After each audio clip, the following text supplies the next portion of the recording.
Pessoal, Isso. deixa eu, deixa eu entrar para compartilhar. Não, peraí. Deixa eu compartilhar a tela com vocês e vocês vão me dizer se está dando para ver em ordem.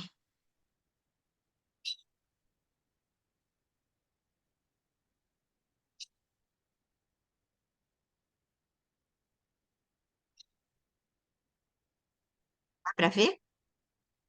Sim, Então, bom dia a todos. O tema que nós vamos explorar nos próximos 45 minutos vai ser doença cardiovascular em hemofilia. E por que foi que a gente escolheu esse tema?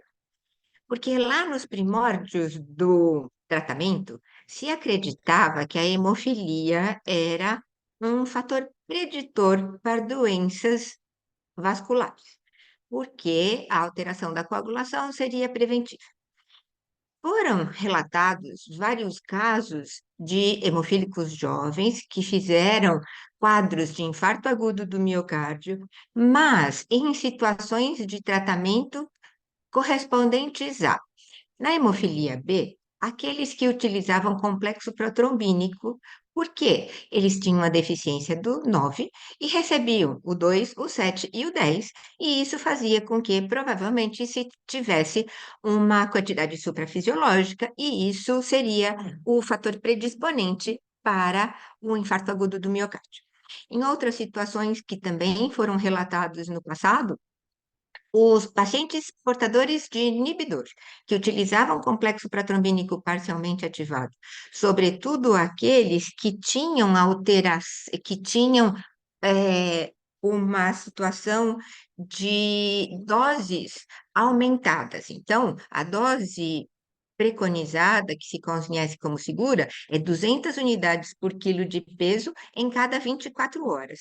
Caso acontecesse uma situação de maior quantidade desse fator, ou em infusões muito rápidas, também estavam sendo descritas alguns quadros de infarto agudo do miocárdio.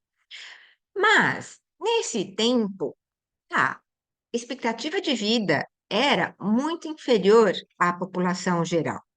E isso fazia com que não houvessem pacientes longevos e se acredita que não tivessem suficiente tempo para desenvolver doenças cardiovasculares. Isto com a visão atual, né?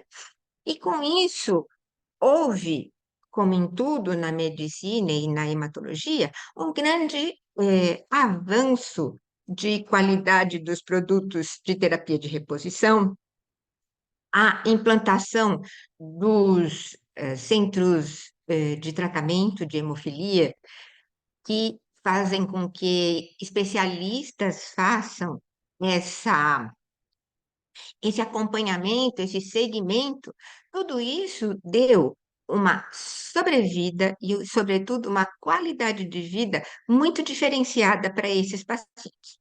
Então, hoje em dia, nós temos a expectativa de vida muito semelhante à população não acometida, e eu vou mostrar um dado disso, e nós também vemos que a grande mudança dos fatores e de como eles são aplicados também fizeram com que esses indivíduos tivessem mais qualidade de vida e, portanto, a longevidade, o envelhecimento veio e nós hoje temos o desafio de manter em equilíbrio a coagulação para que não haja sangramentos, mas que também não hajam fenômenos tromboembólicos, o que já se vê nessa população. Então, nos próximos diapositivos, eu vou estar mostrando alguns dados de literatura que eh, nos dizem quais são causas de mortalidade e o que que a gente está aprendendo com tudo isso. Então, só para a gente ver, no Brasil, em 2016, no perfil das coagulopatias hereditárias, publicado pelo Ministério da Saúde, nós tínhamos 24.228 pacientes com coagulopatias hereditárias gerais, e o que a gente pode ver é que acima de 60 anos, nós tínhamos 1.944 pacientes, representando 8% da população. Já a mesma publicação do perfil das coagulopatias hereditárias no Brasil de 2022 tinha um total de 31.025 pacientes com coagulopatias hereditárias e demais transtornos hemorrágicos, porque aqui entra também GLANs, plaquetopatias e outras doenças da coagulação, e a população acima dos 60 anos já é 3.425, representando 11% da população identificada com distúrbios hemorrágicos e reportadas ao Ministério da Saúde. Nesse levantamento que a Federação Mundial de Hemofilia faz anualmente, nós temos que os pacientes identificados com hemofilia A e B, agora aqui é estratificado, e eles colocam como idade superior a 45 anos. Então, o que que nós vemos? Que na Argentina, opa, desculpa, preciso voltar.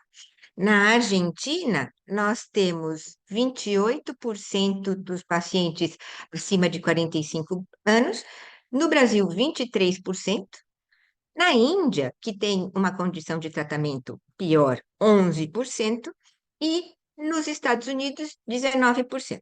Na hemofilia B, 21% na Argentina, 23% desculpa de novo, no Brasil, 13% na Índia e 24% nos Estados Unidos. Então, para vocês verem que essa população realmente existe, essa população com envelhecimento realmente existe, e que nós vamos ter que nos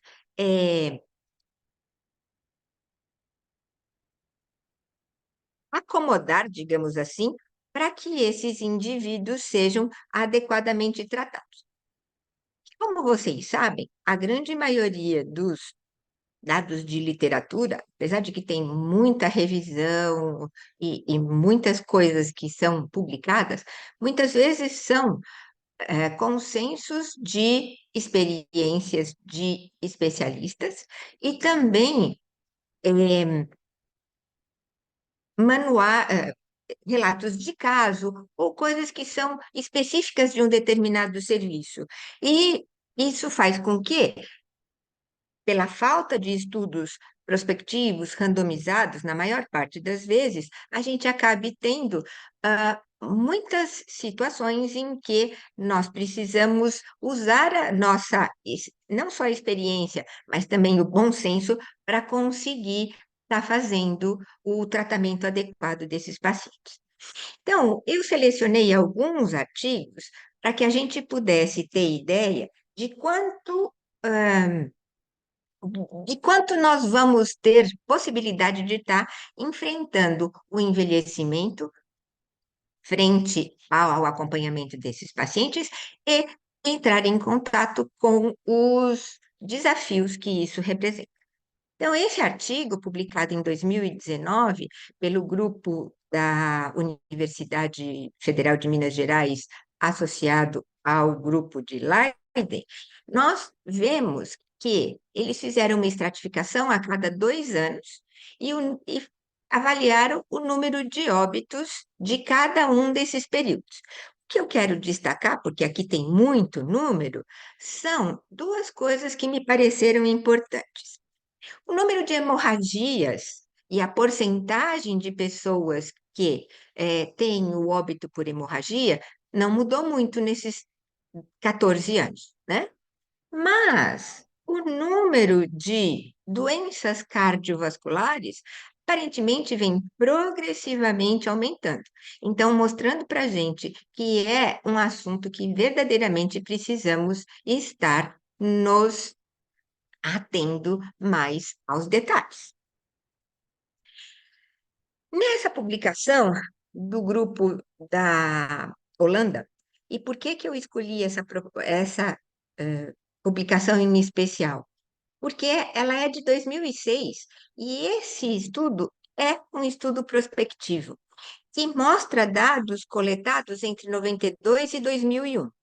Porém, eles tinham dados de coortes anteriores e por isso eles colocaram nesse estudo o que pode mostrar para a gente essa mudança da expectativa de vida, que foi relativa, e os dados de causas de óbito. Então, quando eles estudaram todos os pacientes hemofílicos A, B e os pacientes com as diversas gravidades da doença, as diversas classificações, o que se viu é que ao longo do tempo, a longevidade dos pacientes hemofílicos e dos pacientes e das pessoas, os homens holandeses, não era muito diferente. Então, aqui tinha uma diferença de 2 anos, quando lá no comecinho dessas coortes, na década de 70, eles tinham uma diferença de 5 anos. Então, entendendo que há uma melhora no acompanhamento. Quando se estratifica esses pacientes, os hemofílicos graves são aqueles que têm a maior distância entre a população não acometida e a população dos hemofílicos. Os moderados e os leves não têm tanta diferença de, eh, de idade quando comparado com a população geral. Já quando se estuda os casos de óbito nessas diferentes coortes, aqui também a gente precisa ver que a doença cardiovascular e a doença cerebrovascular aparentemente está aumentando. E isso provavelmente pelos melhores tratamentos, porque com o evento das profilaxias, você acaba tendo uma quantidade maior de fator circulante, e o que se acredita é que provavelmente o efeito protetivo natural que a hemofilia daria para essa população, ele acaba se perdendo quando a gente faz as infusões seriadas na profilaxia. Então, o que se vê é que aparentemente tem um número um pouquinho maior. Mas o que a gente também tem que ver é que estes 20 anos da, de evolução do tratamento fazem diferença. Então, provavelmente, se essa coorte fosse feita nos próximos anos, nós iríamos ver um aumento mais acelerado. E o que também me chamou a atenção é que eles tiveram uma grande redução no número de hemorragias, coisa que não aconteceu na nossa população. Então, são dados que, apesar de serem esses dados holandeses são mais fidedignos com aquilo que a gente entende que é a melhoria do tratamento. Verdade também que a gente só conseguiu começar a fazer profilaxia a partir de 2000 e profilaxia primária e a profilaxia mais seriada, com maior número de pacientes, a partir de 2011. E isso faz com que a gente acabasse tendo na coorte anterior poucos, poucos anos de observação com o efeito profilaxia. Então, talvez se a gente fizesse já hoje, tivéssemos valores diferenciados. Bom, durante as apresentações, eu vou apresentar dois scores que vão ser importantes para o entendimento. Então, eu achei que seria interessante estar relembrando o que são esses scores. O JADES é um método de estratificação do risco de eventos cardiovasculares e ele é útil na decisão terapêutica em pacientes de alto e moderado risco. E aí, o que ele descreve? Insuficiência cardíaca, hipertensão, idade superior ou igual a 75 anos, presença de diabetes e uma situação prévia, episódio prévio, ou de isquemia ou de acidente vascular cerebral. Então, cada paciente é avaliado se somando os pontos desse indivíduo com cada uma dessas situações positivas e se considera como sendo grave aquele paciente que tem mais do que dois nessa soma. Então, chá de superior a dois, ele é considerado alto risco. E nós vamos conversar sobre isso mais tarde. Próximo, o que é um pouco difícil de ser visto, mas eu precisava trazer esses dados coletados na mesma tela, é esse índice, esse score de Framingham, que também faz a estimativa do risco de surgimento de doença cardiovascular em 10 anos. E o que que eles fazem como pontuação? Eles usam a idade, colesterol HDL, como a gente está vendo aqui, o colesterol total, a pressão sistólica e se é tabagista e se tem diabetes. Uma vez que eu consigo essa pontuação total, eu passo para esta nova tabela. E, de acordo com este total de pontos, eu vou estratificar qual é essa porcentagem de risco que esse indivíduo tem. Então, aqueles scores maiores de 20 de 15 em número de pontos, vai dar uma chance de ter uma doença cardiovascular em 10 anos de 21%. Então, esses indivíduos que têm alto risco, que estão aqui em vermelho, são considerados como, e que é o 20% nessa porcentagem, são considerados de alto risco e se considera o tratamento das alterações. Esses indivíduos que têm entre 10, acima de 10 e até 20, eles são considerados como intermediários e vão ter tratamentos em circunstâncias diferenciadas, estratificadas também. E os indivíduos que têm baixo risco, que são de menos de 1 até 10, vão ser tratados de acordo com as necessidades individuais. Então, esse estudo foi um estudo também publicado pelo Ricardo Camelo, mas ele fez junto com o grupo da Holanda, de Leiden, e eles utilizaram pacientes do Hemocentro de Pernambuco, do HEMOP. E esse estudo se chamou Hemocárdio. É um estudo de corte transversal, cujo objetivo era avaliar os fatores de risco para doença cardiovascular e estimar o risco em 10 anos de desenvolvimento de doença cardiovascular. E como foi esse desenho? Foram todos os pacientes registrados no EMOP que tinham 30 ou mais anos e que compareceram a consultas eletivas no período de 1 de agosto de 2018 a 31 de julho de 2019. Os pacientes que vinham à consulta eletiva eram convidados a participar do estudo e todos que aceitavam e todos aceitaram foram entrevistados, participaram de um exame físico e posteriormente foi feita coleta de dados do prontuário. Foram esses parâmetros avaliados.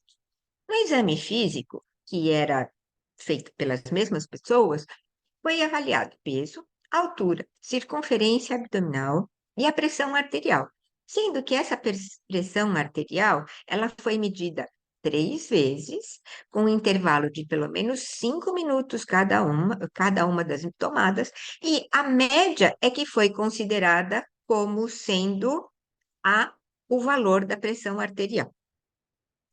E os dados. Obesidade foi considerado os indivíduos que tinham IMC acima de 30, circunferência abdominal anormal quando era acima de 90, a pressão arterial sistólica igual ou superior a 140, a pressão arterial diastólica igual ou superior a 90 e também aqueles indivíduos que utilizavam medicação para a hipertensão. Então, eles tinham a pressão normal, mas por conta da utilização. E foi feito um questionário que via quais eram a medicação habitual. Ai, gente, desculpa. Ah, a medicação habitual,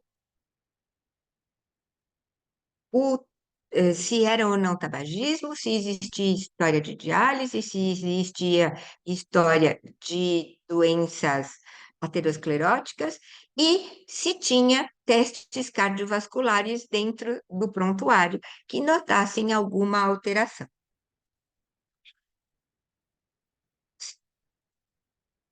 Os dados de prontuário, eles faziam o levantamento do tipo e da gravidade da hemofilia, presença ou ausência de inibidor, infecção por HIV e HCV.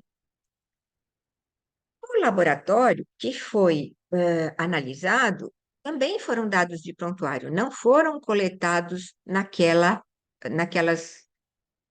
consultas, naquelas visitas ao serviço. E esses dados, eles poderiam corresponder até um ano antes da entrada no estudo, até 6 meses após a sua inclusão. E eles avaliavam glicose, triglicérides, colesterol total e HDL, ureia, creatinina, e porque eles fizeram um estudo de Framingham.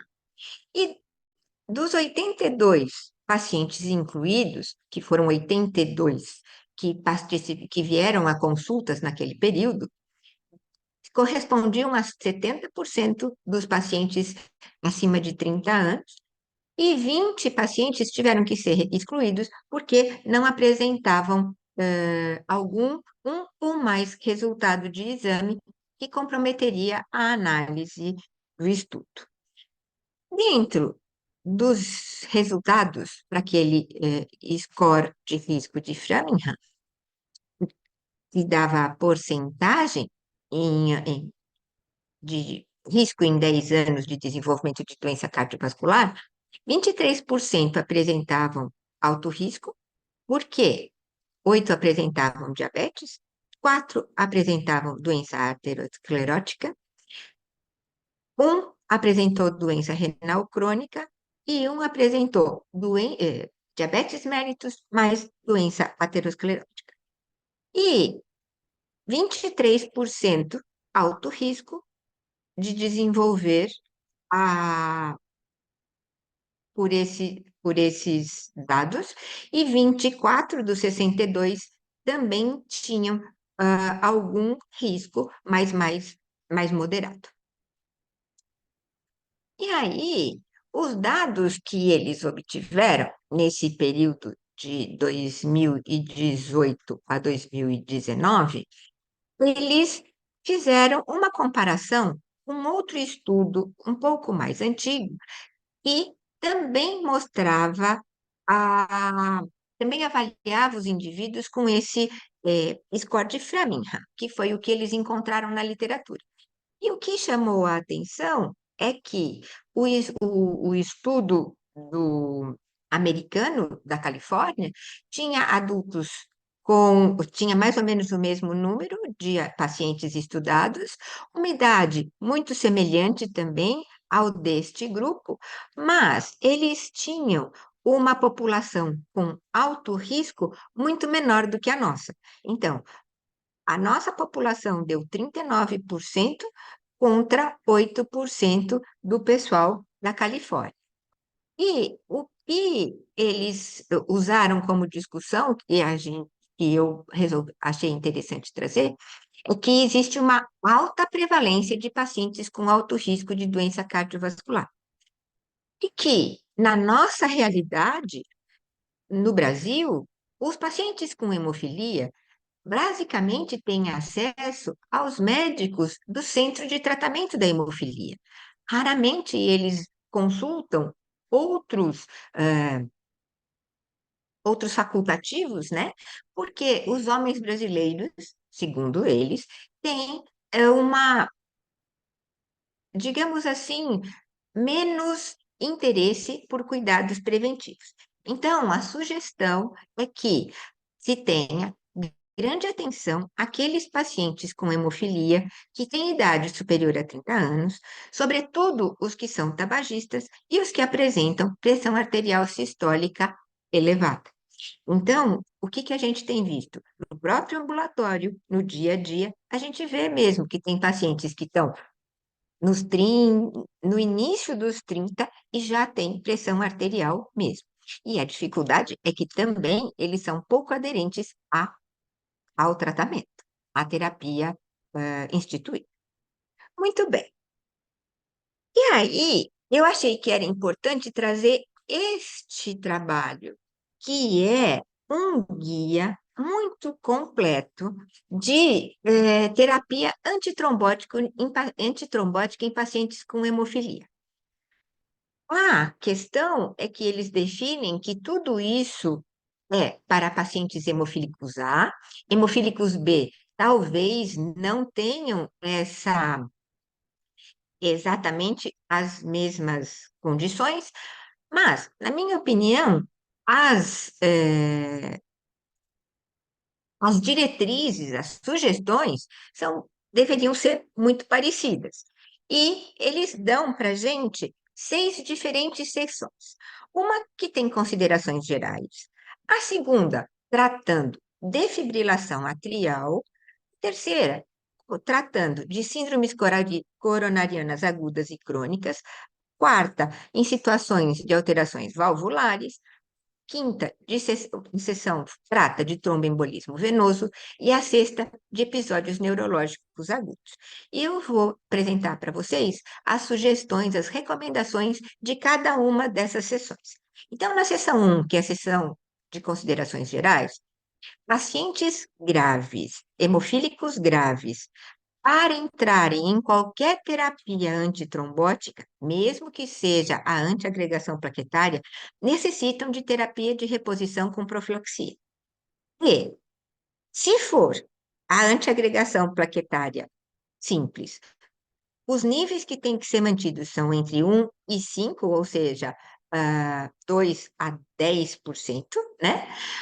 Quando se utiliza a dupla anticoagulação, 20, 40%, e quando é a terapia tripla, 80%.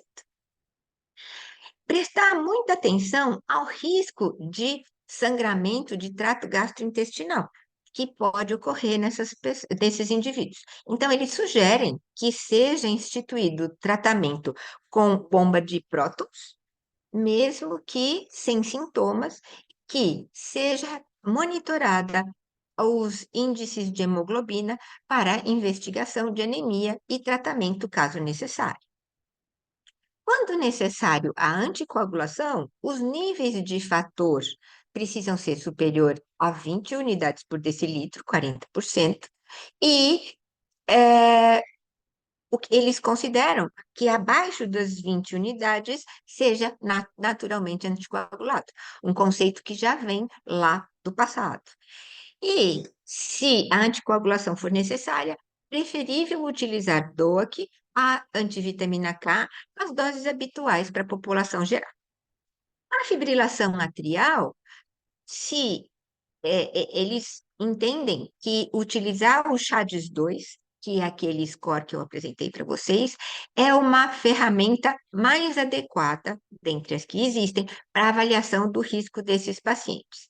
E, quando você tem o CHADS-2 superior a 2, anticoagulação oral é recomendada. Na seção 3, nas síndromes coronarianas agudas, a gente tem um pouco mais de situações. A trombólise tem uma contraindicação relativa. No entanto, se o vaso for grande, a trombectomia talvez seja mais indicada do que a trombólise propriamente dita. Cuidado com a utilização de acetil salicílico antes do procedimento invasivo, se o procedimento for ser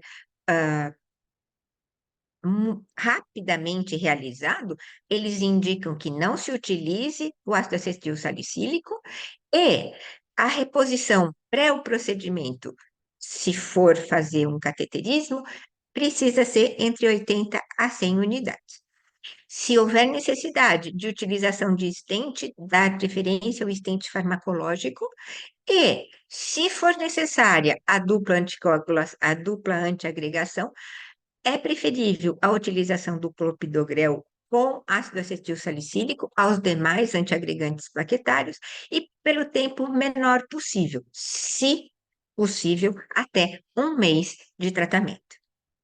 Nas valvulopatias, a gente dá preferência, se houver necessidade da troca para as válvulas biológicas, isso eu acho que até para paciente que não é hemofílico, a gente tem essa preferência. A anticoagulação no pós-operatório vai ser obrigatória ou não, de acordo com o que a gente teve de troca da válvula, e se houver a necessidade da anticoagulação, de novo manter a terapia de reposição a 20 unidades por quilo de peso. Em tromboembolismo venoso, aqui tem várias discussões que precisam ser trazidas para a gente. Houve um tempo em que o paciente que fosse para cirurgia ortopédica se fazia profilaxia medicamentosa para todo mundo, com o risco, com o risco relativo, né, ou pelo menos com o risco indicativo de que a cirurgia ortopédica, a inatividade poderia evoluir e a reposição do fator poderia evoluir com tromboembolismo venoso. No entanto, hoje se dá, ah, se faz a profilaxia medicamentosa apenas em situações muito específicas. E o que se prefere? Profilaxia com medidas mecânicas, deambulação precoce, apenas os pacientes com alto risco é que vão receber terapia medicamentosa prévia. E esse alto risco significam indivíduos que eventualmente já tiveram uma embolia prévia, indivíduos que têm uma história familiar de embolia, mas isso é muito individual. Então, a gente precisa ter muita consciência e muito conhecimento daquele indivíduo que a gente está acompanhando. Os episódios neurológicos agudos, esses dão um pouquinho mais de discussão.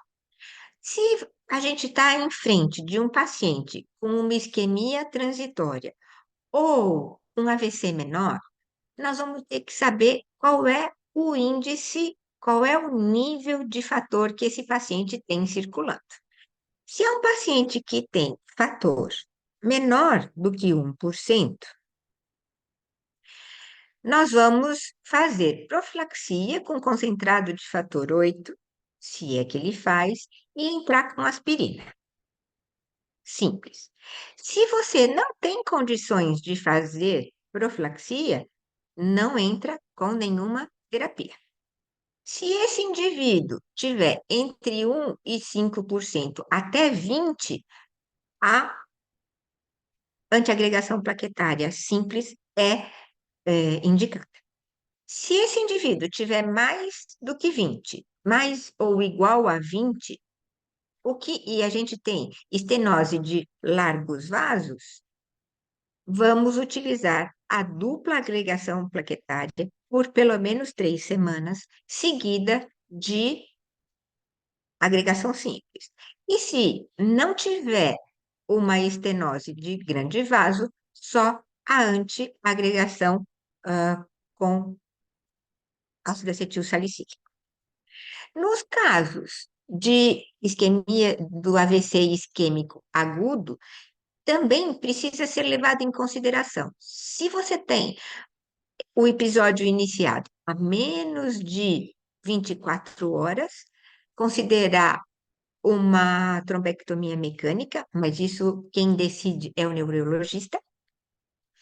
E se isso é verdadeiro, a intervenção através da artéria femoral, algumas situações pedem, se possível, para utilizar a artéria radial, com níveis de fator pré-procedimento de 80 a 100 e com a manutenção de altas doses, mantendo acima de 50 por 24 a 48 horas. E, ao longo tempo, aspirina ou DOAC, de acordo se existe ou não fibrilação atrial. Caso não seja um indivíduo que chega com mais de 24 horas de sintomatologia e não se considera a trombectomia mecânica, aí aspirina por tempo prolongado. Muito bem. E aí, eu quero mostrar para vocês que no dia a dia, nem sempre o envelhecimento só é que vai dar essa conotação de necessidade de atuação junto ao cardiologista para tratamento desses indivíduos. Então, eu trouxe um caso relativamente simples, mas depois eu vou contar para vocês que a gente tem outros que estão bem, que podem ser bem complexos. Esse menino chegou para a gente em outubro de 90, com 2 anos e meio aproximadamente, quase três, e que ele tinha apresentado um ferimento corto-contuso no queixo e sangrava há 3 dias. Esse menino era procedente, natural e procedente de São José dos Campos, e ele não tinha história familiar de hemofilia. Mas foram feitos os exames, tem TTPA prolongado, dosagem de fator 8 de 4%, e ele foi diagnosticado como uma hemofilia A moderada. Hoje em dia, esse moço tem 36 anos, ele é dentista, e eu resolvi trazer, muito resumidamente, os episódios mais graves que ele apresentou durante a sua vida. Então, em janeiro de 2000, já com 12 anos, ele teve uma queda com fratura do rádio, foi feita só uma redução, teve boa evolução, não houve necessidade de cirurgia. E nessa época foi implantada a dose domiciliar de urgência.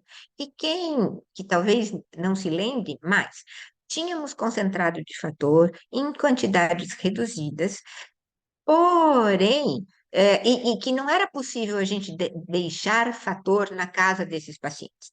Mas se idealizou a situação de que esse indivíduo poderia ter 1 a 2 doses em casa para que fizesse a utilização num trauma ou num sangramento, não chegasse aqui depois de muitas horas sem tratamento.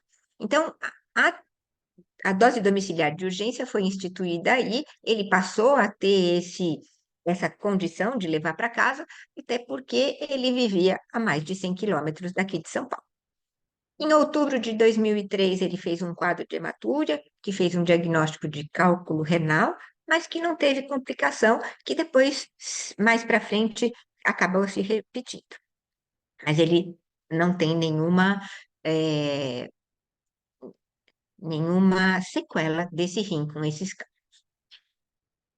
Em abril de 2010, ele sofreu um assalto, recebeu um golpe em região occipital com perda de consciência, foi para o pronto-socorro lá em São José dos Campos, porque tinha um ferimento corto-contuso na região frontal e foi suturado, tinha um hematoma de coxa esquerda, e chegou aqui em São Paulo, já no dia seguinte.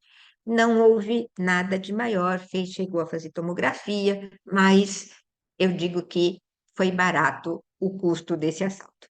Eu brinco com ele. Em julho, ele teve um trauma jogando futebol, fez uma lesão do ligamento anterior do joelho esquerdo, e esse joelho esquerdo depois teve várias hemartroses, hoje ele tem uma artropatia, teria que ter feito cirurgia, mas até hoje ele não fez.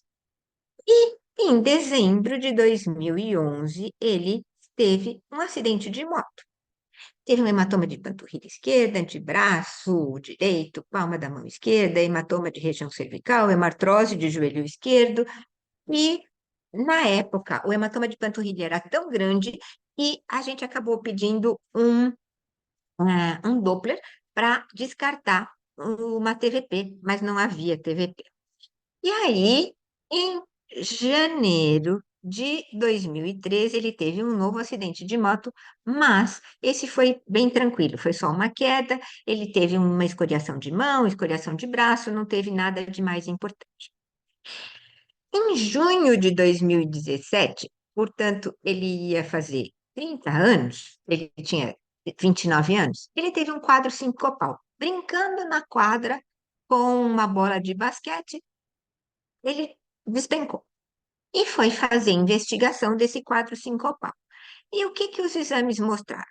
Um eco com uma fração de ejeção de 73%, um aumento simétrico da espessura do miocárdio septal, mostrando uma miocardiopatia hipertrófica septal não obstrutiva.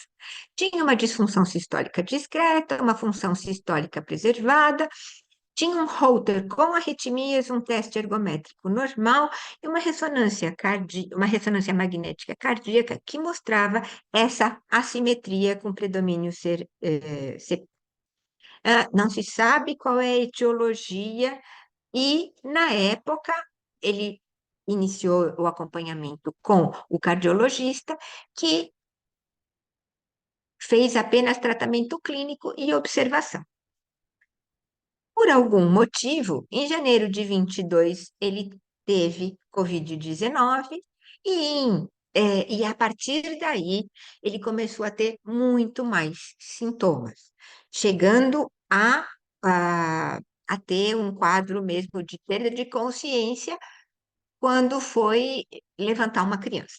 Então, nessa etapa foram refeitos os exames, piorou a miocardiopatia, ela evoluiu e houve a necessidade da implantação de um desfibrilador implantável.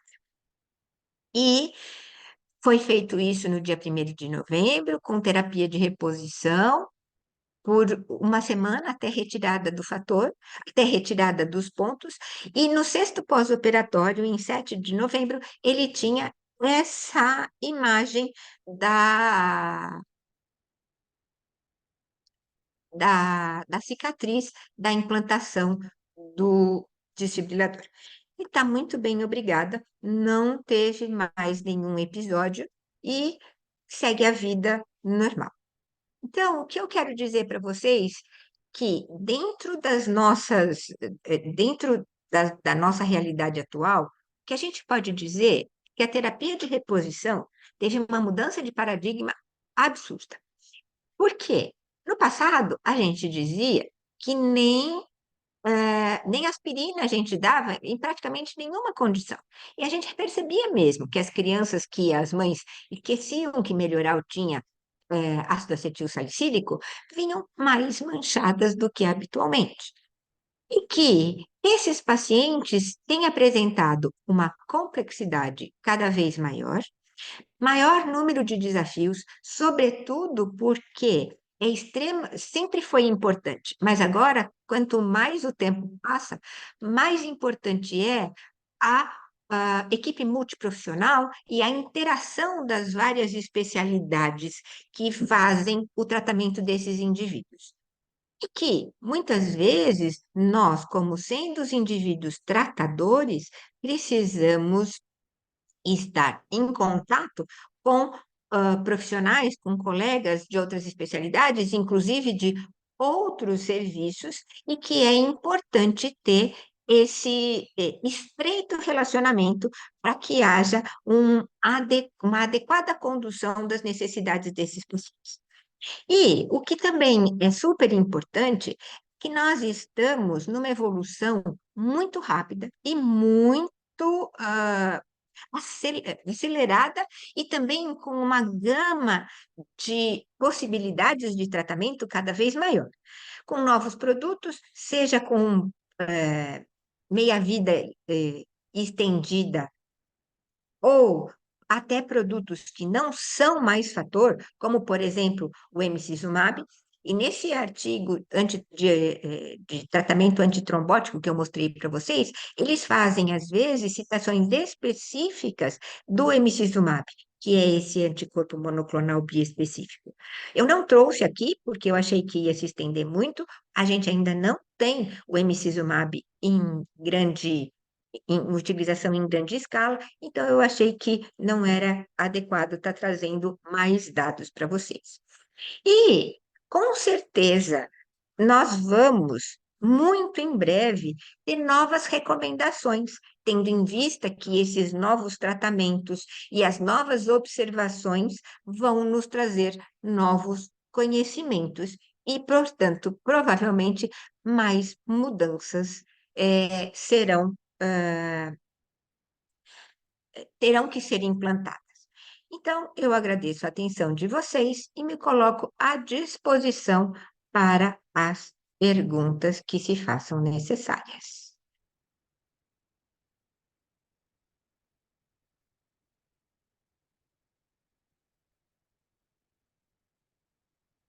Oi, Sandra, posso começar? Bom dia, pois não, Daisy? Bom dia. Parabéns pela aula, muito boa. Obrigada de Que bom. chamar a atenção para esse tema. A minha pergunta é assim, esses pacientes que sobram, né? Porque eles estão aumentando a sobrevida, eles não morreram de hemofilia. Então, é o que sobra no seu corte, não é isso? O que a gente tem que dizer é que eles não morreram de hemofilia e tampouco morreram de HIV. Por Isso, quê? Essa população teve um impacto bastante grande e a medicação do HIV também traz alterações de colesterol, tal, que também está fazendo talvez um viés diferente nessa população. Não sei te dizer, isso não está estudado, isso não está escrito, mas certo. do ponto de vista clínico a gente tem que pensar nisso. Você ainda tem muito hemofílico com HIV? Não são muitos, mas tem. Virou uma doença crônica, né, Daisy? A Não, não, partir mas do esses são aqueles que não morreram naquela ocasião. São aqueles que se contaminaram naquela ocasião, Isso, que entraram com o esquema antirretroviral e estão vivos até hoje. isso, mas são aquelas contaminações daquele momento, Sim, né? a Não partir tem... de 87 não se tem mais Isso, nenhuma notícia de tá, contaminação por produto plasmático. tá. E a outra pergunta é, quantos deles têm FA? Você tem essa ideia? Na nossa população, um só. Um só. E ele está Inclusive, anticoagulado? tá? E esse indivíduo é um caso extremamente complexo, que é um paciente chagásico Tem. e tem, inclusive, talvez indicar, ele já tem um desfibrilador também, e ele tem, provavelmente, está fazendo estudos porque ele deve entrar em fila de transplante cardíaco. E Mas hoje, então, essa FA não é cardiovascular, é Chagas. provavelmente, sim, Isso, sim. né? E o que a gente precisa dizer também é que hoje ele diz o seguinte: a hemofilia não me incomoda. Hoje a hemofilia é o menor problema que eu tenho, Sim, sim. porque ele faz profilaxia, porque Aham. ele está muito bem, não tem mais sangramento, mas a doença cardíaca que ele tem, Mas é uma doença que não é, digamos, cardiovascular, é uma doença infecciosa, né? isso, Isso, mas ele que tem a sairia repercussão dessa discussão. cardiovascular. Isso, ele sairia dessa discussão. FA de cardiovascular não tem. Que eu tenho Faz identificado, não. sentido. Tá, tá. Obrigada.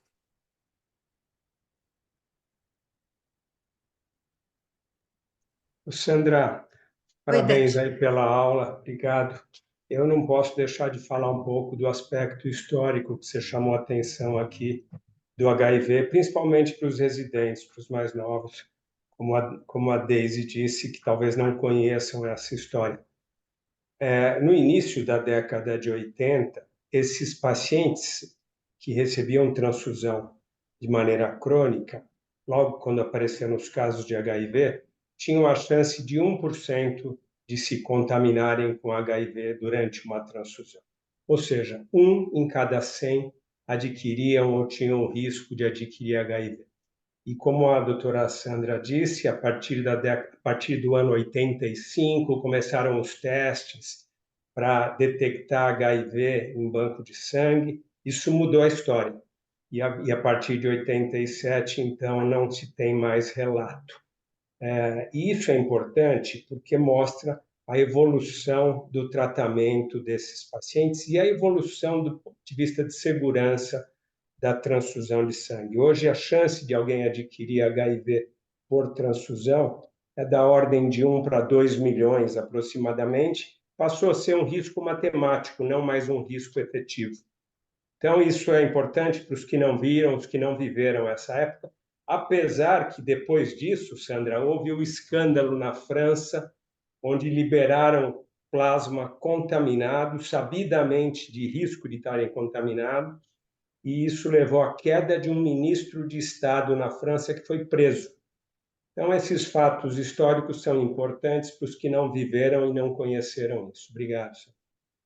Ó, eu acho que se a gente vai falar de história, uma das coisas que são importantes é que, apesar dos estudos, não só isso era. Os pacientes hemofílicos recebiam uma carga de transfusão muito grande, porque você pode imaginar, um crio precipitado dava 80 unidades por quilo, 80 unidades de fator 8, quando muito bem feito. Se você fosse administrar 1.000 unidades, você precisava estar utilizando 12 doadores. Então, dentro da hemofilia, esse 1% ele era maximizado pelo número de exposições que eles entravam em cada transfusão. Isso é o ponto 1. Ponto 2, que também eu acho que é importante, se vamos falar de história, é que além dos exames que foram descobertos, se descobriu o vírus, a pesquisa do doador, os procedimentos de inativação viral, que também entraram já na década de 80 e que fizeram os produtos muito mais seguros. Aí as transfusões já não eram mais dos hemocomponentes, e sim dos hemoderivados, que nessa situação ainda entravam em quantidade, em exposição de mais fatores, porque um BET podia ter 30.000 doadores. Então, a gente tem uma evolução que, se algum dia alguém quiser, a gente pode conversar sobre isso, né, Dante? Que é muito grande essa história. É verdade, é isso mesmo.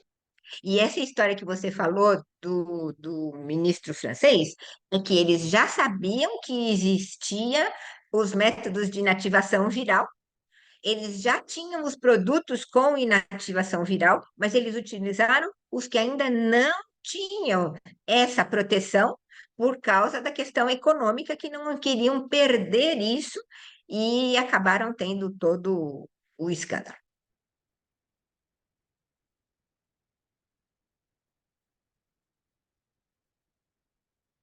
Parece que não tem mais perguntas, né?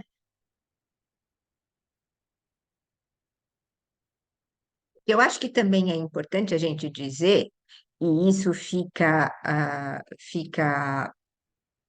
A gente não tem condições aqui no nosso ambulatório de avaliar os pacientes, é, a não ser com exame físico, né? E o que a gente, e os exames de. A gente, talvez, o que seria muito interessante. E isso talvez a gente pudesse até ver com a Estela, se a gente não pudesse ter cardiologistas, um cardiologista, pelo menos, que visse os nossos pacientes, porque a gente poderia estar melhor, acompanhando melhor esses pacientes, tanto os da hemofilia, os das coagulopatias hereditárias, como os pacientes, da Estela, da anemia falciforme, das anemias hereditárias, que eu sei que também tem um grande número de alterações cardiológicas. Talvez a gente pudesse tentar ajeitar uma forma de um ambulatório para que esses pacientes pudessem passar por um especialista e não só pela gente que é clínico geral.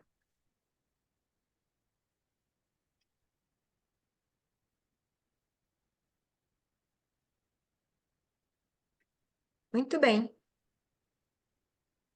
Obrigado, Acho Sandra. que obrigada, Pedro. Então, acho que a gente deixa você, Dante, daqui para frente, tocar a próxima aula. Acho que sim. Obrigado, obrigado, Sandra. Desculpa, nós Então, continuamos aqui com o mesmo tchau, link. pessoal. Tchau, pessoal. Boa Tchau, tchau. semana para todo mundo. Fiquem bem.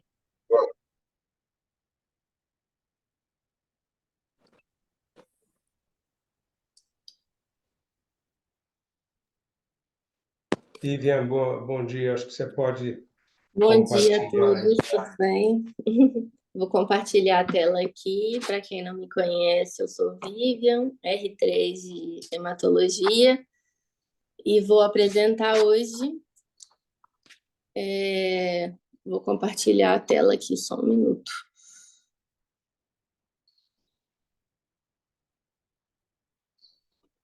Deixa eu ver aqui.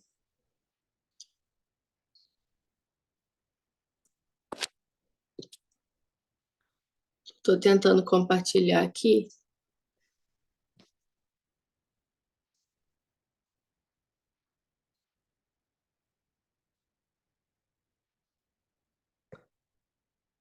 Onde que o senhor tinha me falado que era para compartilhar mesmo, doutor Dante? Tem uma setinha verde na barra de ferramentas embaixo, está escrito Share Screen. Deixa eu ver aqui. É porque eu tô pelo iPad, aí fica diferente. Na barra de ferramentas embaixo.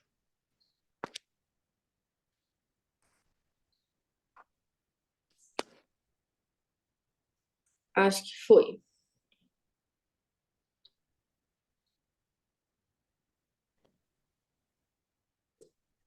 Deu certo? Vamos ver aí se vai começar. Você precisa deixar aberta a sua... ok. Deu Agora, certo? Estão conseguindo ver a minha... eu estou conseguindo ver. Agora, eu não sei se está em modo apresentação. Acho que não. Ó, É que para você abrir, você tinha que ter deixado em modo apresentação, aberta a tua apresentação, aí você minimiza e vem para pôr o share screen. acho que foi agora, né? Passa aí para ver. Testa.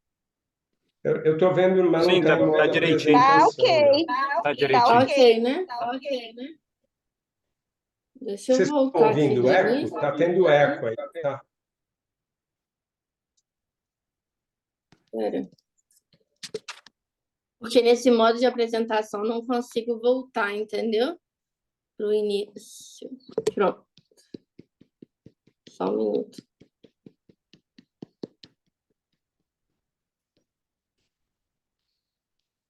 Vamos lá. Hoje eu vou falar sobre suporte transfusional ao paciente falciforme.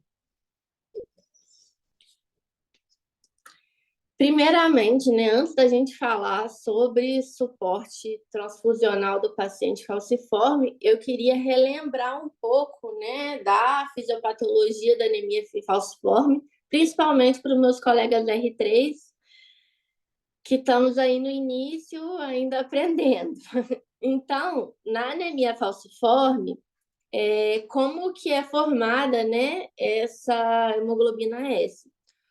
Ocorre a troca da base nitrogenada timina por adenina, e aí ocorre a troca do aminoácido ácido glutâmico pela valina no gene da beta-globina. E aí, quando ocorre essa alteração em dois alelos, temos o desenvolvimento da doença clássica, né, que é o genótipo SS.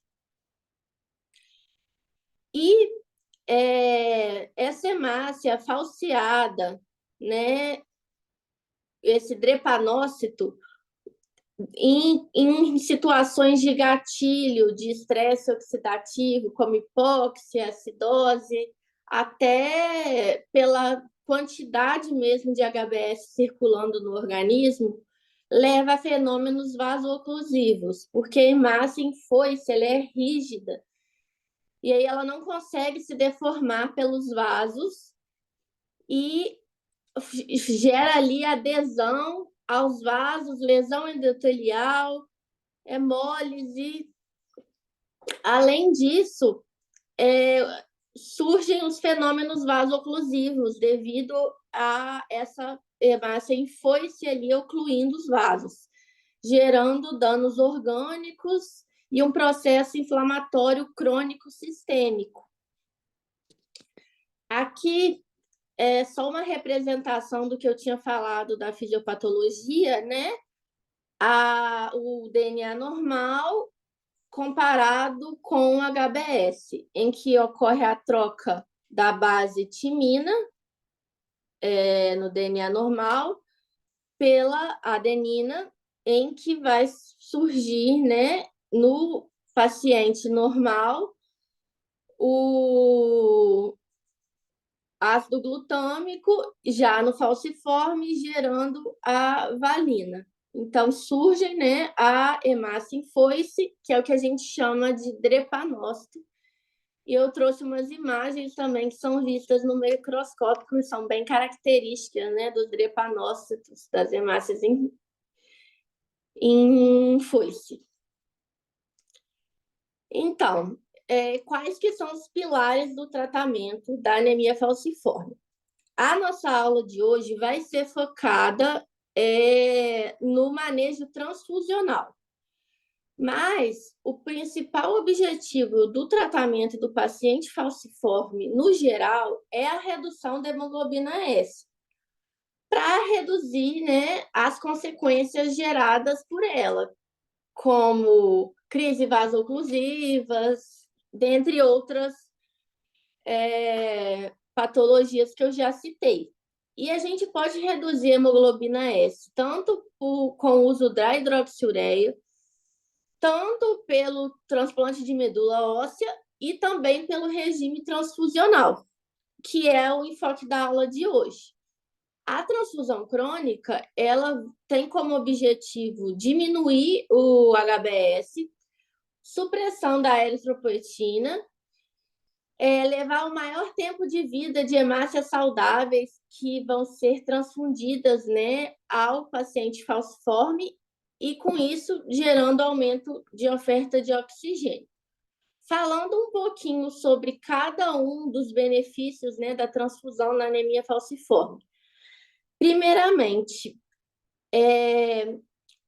o aumento, né, do nível de saturação de oxigênio, porque a hemoglobina A que está sendo transfundida, ela tem maior capacidade de carrear, né, o oxigênio, que vai fornecer maior oxigênio ao tecido, vai diminuir o estresse oxidativo e reduzir a lesão endotelial.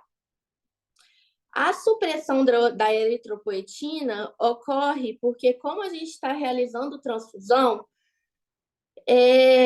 o nosso organismo subentende-se que não precisa produzir tanta hemoglobina S. Então, isso reduz a quantidade de hemoglobina S e a hemoglobina A se torna prevalente. E com isso ocorre a diminuição da porcentagem da HBS, porque a hemoglobina A ela tem maior tempo também de sobrevida no organismo. Então, ela vai se tornar mais viável ali, biologicamente viável no sangue do paciente. E com isso, né, reduz a hemólise e reduz toda a cascata de consequências. Para a maioria dos pacientes, o objetivo da transfusão é manter o HBS em torno de menor de 30% do HB total. E o HB total é maior do que 9.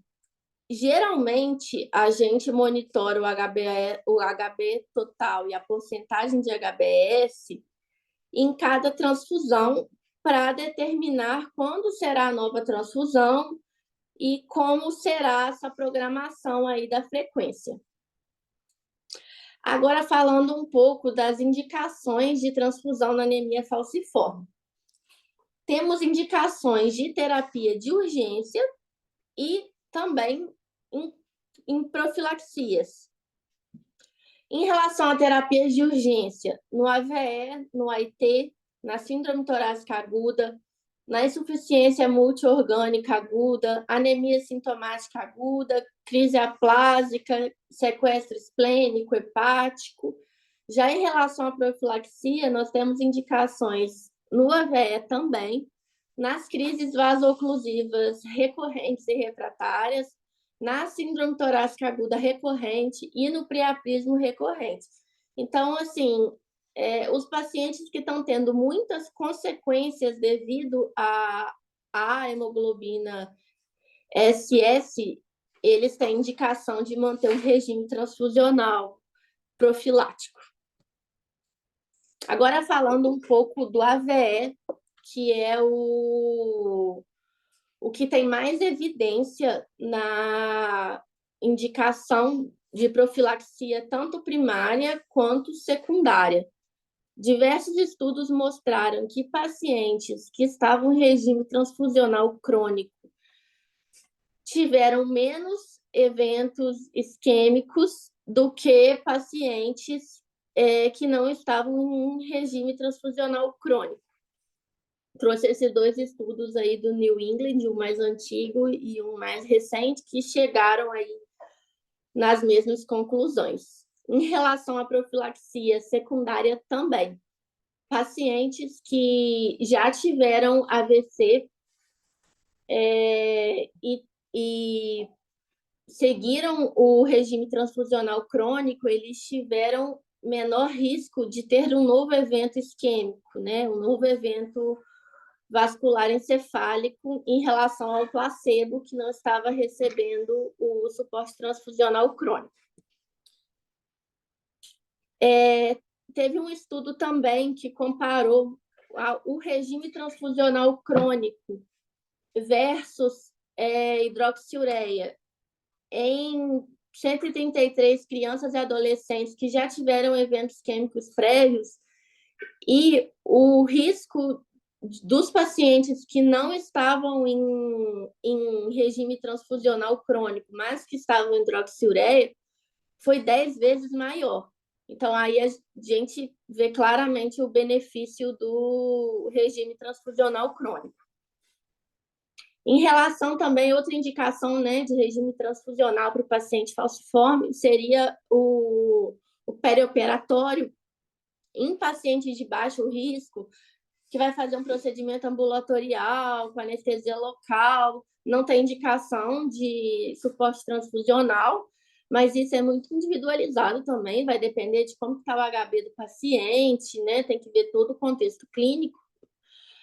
Já o paciente de alto risco, como, por exemplo, cirurgia cardíaca, neurocirurgia, paciente que vai ser submetido à anestesia geral ou com tempo maior de 60 minutos de cirurgia, é indicado um suporte transfusional para manter o HB aí entre 9,5 e 10.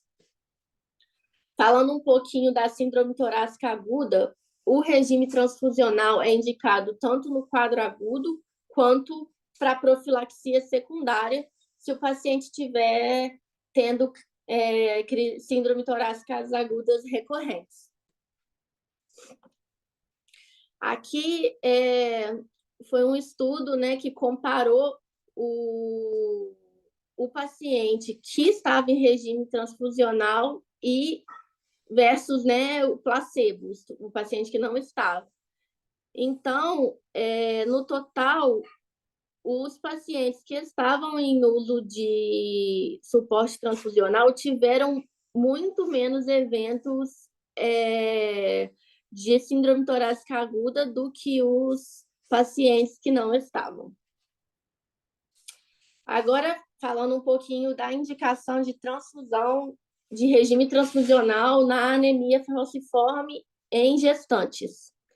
A indicação de se manter um regime transfusional é em pacientes que já estavam em uso de hidroxiureia, porque a hidroxiureia é teratogênico, né? Então é contraindicado durante a gestação. Em pacientes que têm piora da frequência e intensidade da crise vaso-oclusiva, ou que tenha queda de HB, ou que tenha sinais de descompensação cardíaca, síndrome torácica aguda, né? Dentre outras complicações, como a VE, ou até para um preparo de parto, dependendo de como que vai estar o HB da paciente.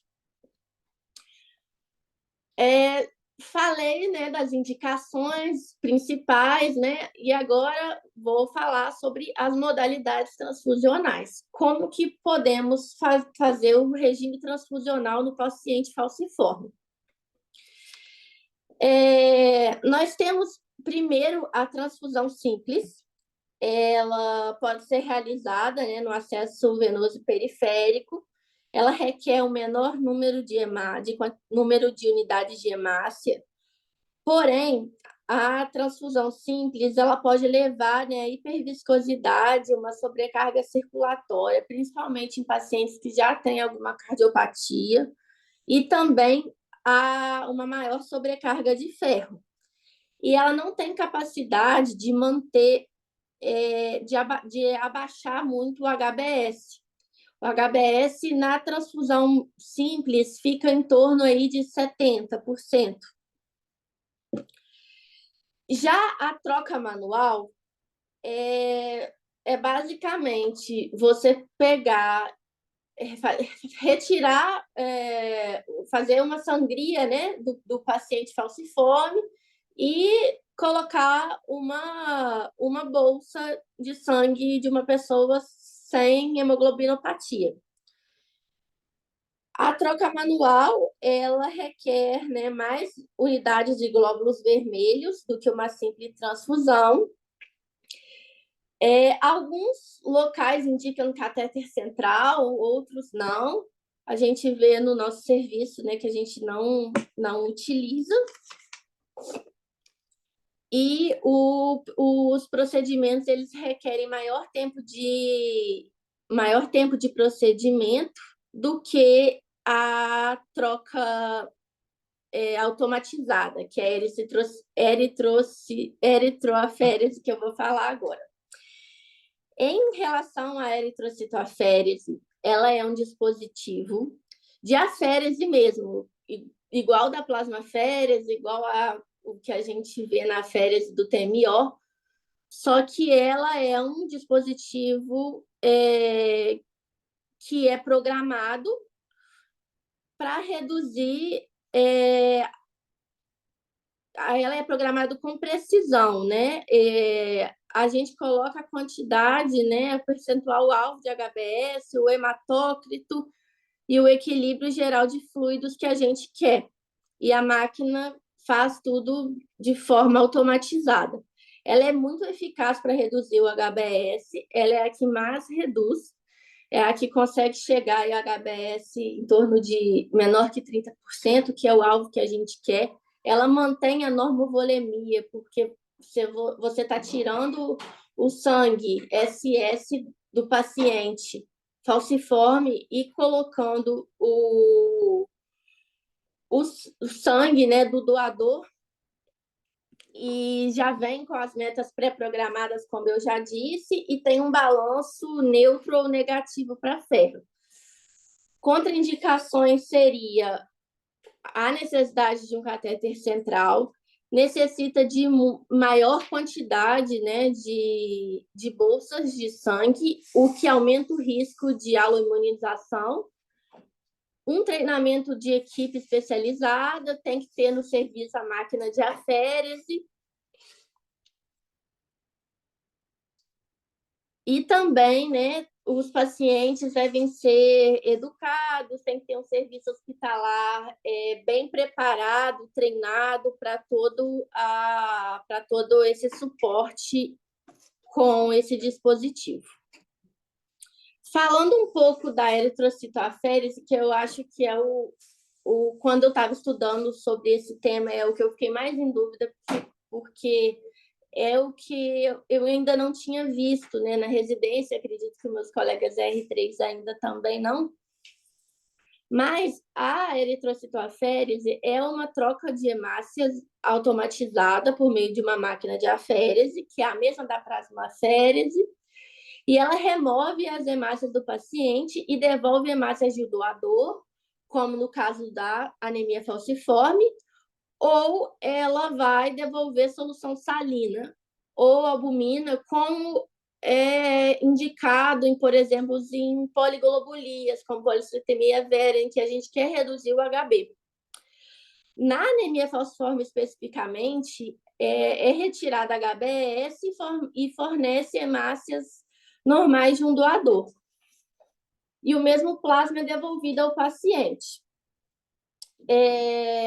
Já são estabelecidas as metas, né, de HB e HBS, é um cálculo automatizado que a própria máquina faz, e pode-se estabelecer uma frequência de procedimento, regime transfusional crônico pela eritrocitoaférese, para manter o HBS no alvo, em geral, uma vez por mês, dependendo ou não, varia muito de cada serviço.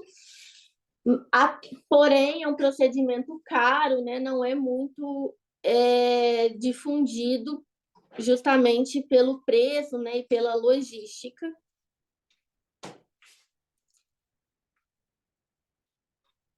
Em relação, só aqui mostrando rapidamente como que funciona a eritrocitoaférese, é basicamente uma transfusão de troca, só que pela máquina, né? Entra a hemácia coletada do paciente, é devolvido para o paciente concentrado de hemácias, no caso da anemia falciforme, ou plasma, ou até albumina, em casos em que a gente quer reduzir a poliglobulia. As indicações da eritrocitoaférese na anemia falciforme, assim, falando em indicação 1A, a gente tem só o slide carregar aqui. Só profilaxia de AVC é a única indicação 1A que a gente tem para pacientes que já tiveram AVC, a profilaxia. É a única indicação A. O restante, por exemplo, síndrome torácica aguda, já seria um C. Gravidez seria já 2B. Então, assim, é um procedimento muito benéfico, mas não é a realidade, né, em todos os locais. Aqui é só uma foto que eu peguei dos meus colegas, em que já teve no Hospital São Paulo uma eritrocitoaférese, só para demonstrar para vocês, né, para quem nunca viu, como eu nunca tinha visto, né?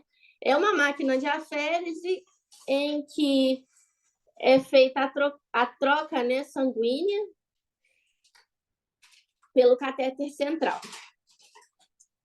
E as metas pós-procedimento, a gente calcula a fração de células remanescentes para manter o HBS e o alvo menor que 30%, para evitar complicações da hemoglobinopatia SS, e mantemos também o alvo de hematócrito menor que 30%. De preferência menor que 33, para evitar também a síndrome de hiperviscosidade. As principais vantagens da eritrocitoaférese é a isovolemia no final do procedimento, porque todo o sangue que a gente está retirando, o sangue SS, é devolvido para o paciente, na maioria das vezes, no mesmo volume. E não vai ter sobrecarga de ferro, o balanço de estoque de ferro é neutro até negativo. É o procedimento, né, de transfusional que tem maior eficácia na redução da HBS para alcançar as metas recomendadas de profilaxias na complicação da anemia falciforme. Ela também permite maior intervalo entre as transfusões, podendo chegar aí até 6 semanas em pacientes que seguem um regime transfusional crônico, né? Aqueles pacientes que já tiveram diversas complicações, que têm priapismo de recorrência, síndrome torácica aguda de recorrência, e é um procedimento mais rápido do que a troca manual. Temos limitações também, como crianças menores de 20 quilos, pacientes com dificuldade de acesso venoso. Há um consumo excessivo de concentrados de hemácia, porque há uma recirculação importante. Chega a ser trocada 1 a 1,5 de volemia de hemácias do doador, que serão desperdiçadas, né? E tem que ter uma busca por bolsas compatíveis suficientes pelo risco de aluminização, porque vão ser recebidas muitas bolsas, então o risco de aluminização é muito grande. E o custo, claro, que é um custo excessivo. Essas foram as minhas referências para montar a aula. E é isso.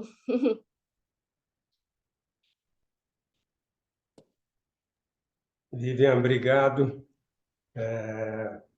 pela revisão aí, você está aí começando, mas acho que é isso, a gente tem que fazer esse exercício não só do assunto teórico, mas da apresentação. Acho que você vai ganhar experiência com isso. Bom, acho que a doutora Estela quer fazer alguns comentários. Por favor, Estela.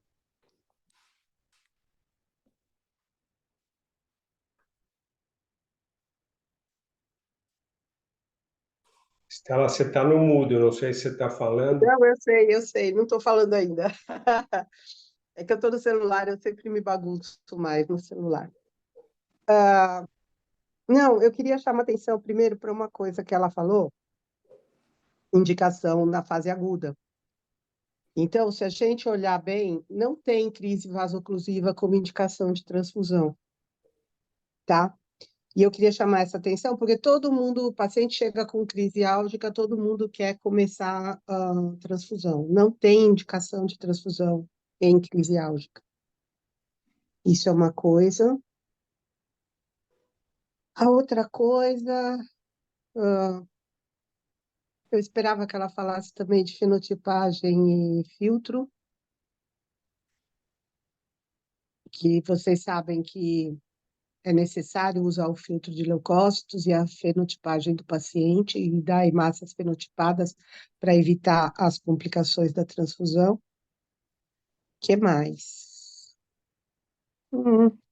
A gestante, gente, não tem ainda um programa estabelecido. O que deve se fazer com a gestante? Então, cada um faz do seu jeito, tá? Não tem essa definição aceita. E na hora que você fala que a transfusão deve ser feita no sequestro hepático, sim, mas vocês estão esquecendo a síndrome colestática aguda, que é onde entra a transfusão, e principalmente, eu acho que apesar de não ter indicação, ela é uma grande indicação de eritrocitoaférese, que foi a que foi. Eu acho que eu coloquei no slide, doutora, sequestro hepático esplênico. Você pôs sequestro hepático é uma coisa, síndrome a síndrome colestática aguda realmente outra. ficou faltando a síndrome colestática, desculpa. Inclusive é o caso da Gabriela, né, que a gente está acompanhando. Realmente ficou Então, faltando porque a esse única detalhe. eritrocitoaférese feita foi numa síndrome colestática aguda que o menino tinha mais de 30 de bilirrubina direta, tá? Mas é isso, gente, eu acho que é isso mesmo. Só isso que eu queria lembrar. Obrigado, Estela. Alguém quer fazer algum outro comentário? Deixa eu fazer os meus comentários no final. Melka está aí, quer falar, Melka? Eu, sim. Bom dia. Assim, o histórico transfusional na anemia falciforme, ele é muito importante, gente, porque assim, como a doutora Estela já falou, você precisa fenotipar esse paciente, tá? E a gente não consegue fazer isso se o paciente foi transfundido há menos de 3 meses. Então, quando entra um paciente com anemia falciforme no serviço, é interessante já, mesmo que ele não tenha indicação transfusional, já mandar para a gente abrir a ficha de fenotipagem. Por quê? Porque quando eu precisar transfundir esse paciente, eu já tenho a fenotipagem dele, o que vai facilitar muito os nossos trabalhos.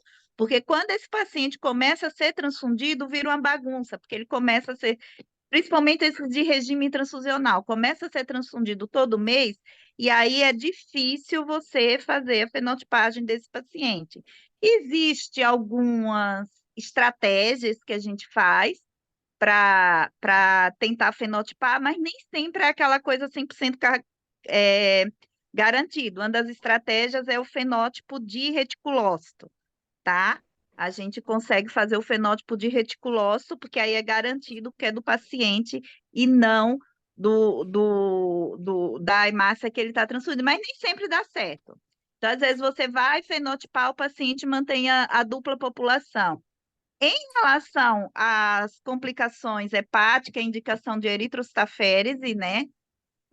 Lembrar que isso que a doutora Estela falou da síndrome colestática, enquanto, por exemplo, o sequestro é uma indicação relativa de transfusão, a síndrome colestática aguda não. Você tem que transfundir, por isso que tem que fazer logo o diagnóstico diferencial, que é isso que você vai tirar esse paciente do quadro, tá?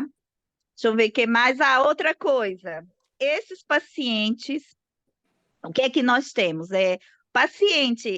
As pessoas afrodescendentes, no sistema RH, nós temos muito crossing, é diferente de quem é caucasiano puro, tá?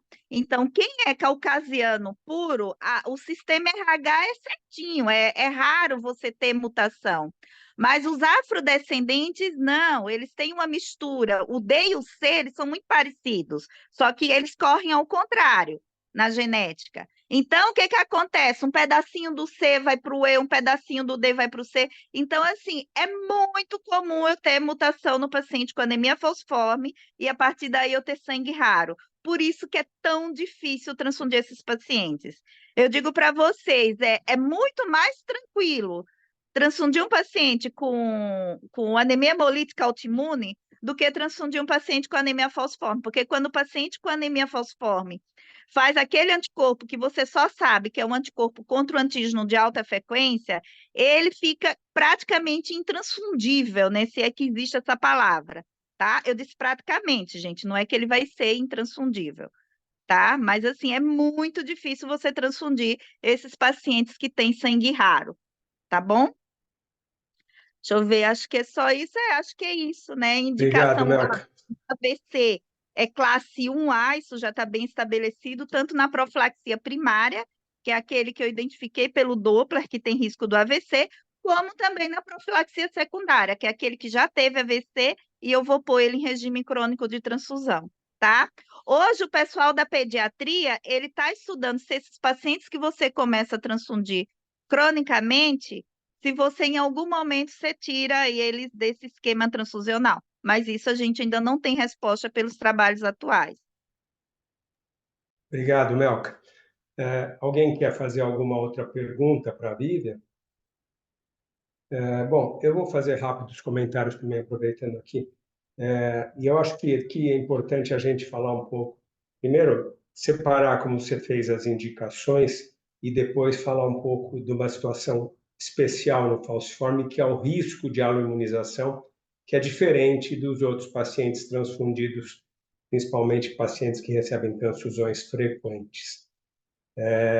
Do ponto de vista de aloimunização, o falciforme tem um risco maior. Isso a gente vê na prática. Pacientes transfundidos cronicamente aloimunizam muito menos que o falciforme. E quais as razões? Isso é muito pouco conhecido, mas existe um fator importante que é o estado inflamatório desses pacientes, e esse estado inflamatório ele tem uma relação com uma disfunção do sistema imune, e isso favorece a aloimunização. De que forma isso? Eu não sei, talvez não se saiba direito como isso acontece, mas isso favorece a aloimunização. E é importante alguns aspectos práticos disso. A Estela chamou a atenção para o uso de filtro. Não tem estudo, eu estava dando uma lida nisso, não tem estudo definido em grupo de pacientes falciformes, estudos prospectivos, controlados, mas parece, por observação, que os pacientes que recebem sangue filtrado, eles aloimunizam menos para antígeno eritrocitário. Agora, eles aloimunizam para antígeno HLA, e isso tem relação principalmente, ou tem importância, quando esses pacientes forem ou tiverem indicação de transplante. E aí, essa aloimunização HLA pode ser um fator complicador nesse transplante, principalmente do ponto de vista de doador. Agora, o filtro, além de ter esse papel aí da diminuição da aloimunização HLA, ele diminui reação febril não hemolítica e entre outras situações. E é interessante ainda em relação a esse aspecto de inflamação, que nesses pacientes que têm indicação de troca eritrocitária, a troca automatizada, esses pacientes têm uma taxa de aloimunização, principalmente nos episódios agudos de inflamação, menor que os outros, porque a eritrocitoaférese, como você falou, Vivian, ela retira também outros componentes presentes no plasma, componentes que favorecem a inflamação. E isso tem talvez um efeito melhor do ponto de vista de diminuir risco de aloimunização nesses pacientes. Você esqueceu de falar um pouco sobre o acúmulo de ferro e o uso de quelante de ferro. Estela talvez possa fazer algum comentário melhor sobre isso, mas é importante, principalmente nesse... Só um minuto, depois você fala, são dois falando ao mesmo tempo, não dá. Isso também acontece principalmente nesses pacientes em regime crônico de transfusão. Eles têm, principalmente transfusão simples, eles têm acúmulo de ferro. Você quer falar alguma coisa disso, Estela, por favor? Eu não coloquei isso na aula, doutor, porque eu achei que ia ficar muito grande e extrapolar o tempo, e aí eu acabei Não tem problema, fica tranquila. eu Não sei se a foquei Estela quer fazer mais algum comentário nas disso. modalidades de transfusão mesmo. Estela, você está ouvindo? Não sei se você quer comentar. Está no mudo. Pronto, agora tá. Então, a transfusão, a gente estima que após cerca de 10 a 20 transfusões, o indivíduo começa a ter excesso de ferro. E aí estaria indicado o início de quelação de ferro. Na prática, a gente espera essa ferritina acima de 1000 e uma saturação que vai ser alta. Mas quando você tem a sobrecarga, depois que foi diagnosticada, a saturação já não é mais tão importante, principalmente porque quando você está usando o quelante, você está mobilizando o ferro, então essa saturação não reflete muito grande coisa. A gente tem que se basear basicamente no ferro, na ferritina. O problema da ferritina no falciforme é que ele, como ela falou, a Vivian é um paciente que tem uma inflamação crônica. Então, a ferritina dele tem que ser olhada com muita cautela, porque esse paciente pode subir para 18.000 num dia e voltar para 1.000 no outro, só por processo inflamatório. Então, a gente tem que ir com muita cautela nesses pacientes, tem que ver sempre o trajeto da ferritina ao longo do tempo para usar o quelante. Lembrando que não se sabe por quê, mas eles têm uma probabilidade de ferro cardíaco muito menor do que o talassêmico ou a hemocromatose hereditária. E então é muito raro ver um paciente com anemia falciforme com hemociderose cardíaca. Acho que era isso. Ok, obrigado.